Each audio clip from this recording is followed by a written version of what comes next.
कथारे अच्छी विश्वास मूले भगवान मानसिक करथिले पुओटिए हेले जेजेमा को भारे नहीं पुरी लोकनाथ मंदिर को जीवे नाती ताहा जी पूरण होईछि।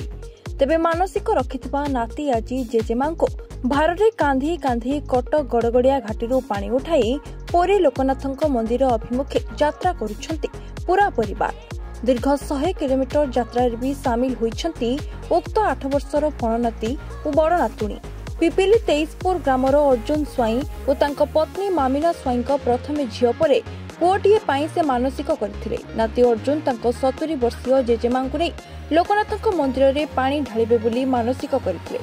तेबे भगवान को कृपारू उभय कोଳରେ पुओटिए हेला परे मानसिक पूर्ण होइछि, जेउथि पई से निज जेजेमा वृद्ध बयस एक भार माध्यम कांधरे कांधे कटक पुरी यात्रा करुछंती अर्जुन एवं तांको पत्नी। जय शंभु आम सब आसलु पानी उठेबो ये भाई आमर पुत्रा हम तांकर मानसिक से पानी उठेले से संगे सहयोग कलु। शुक्रवार दिन उठेलु आसिकना पहुंचु बाट महावीर पाखे आज 6 दिन हो आम 15 दिन टाइम नहीं आमर सामिल अच्छे आमर शंभु गोष्ठी सब सामिल अच्छु। मो घर पुरी जिला पिपली ब्लॉक 23पुर पंचायत रे एक मानसिक मोर थिला गोटे पुओ हम बोलिया एक पुओ मोर गोटे पुओ होईची से माँ को नहीं पुरी लोकनाथ मंदिर जाऊे बड़गड़िया घाट रू आसी शुक्रवार दिन सकाल 6टारे पानी बुड़े बाहर थी राति उत्तरा रही एवं आसिक पिपिली पहुंची।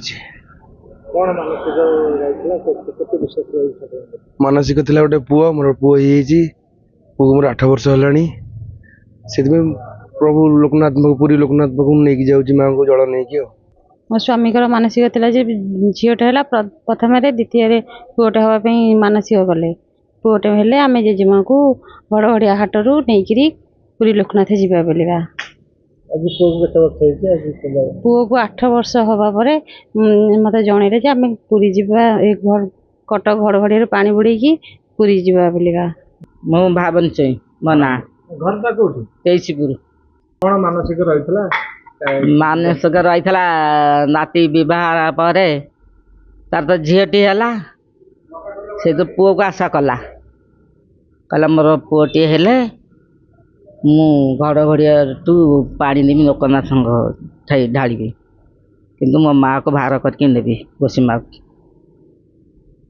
से 8 वर्ष पुओ हो गली मत नौ बाहर करके पिपिली जयंत कुमार सेठी रिपोर्ट रिपोर्टर्स टुडे।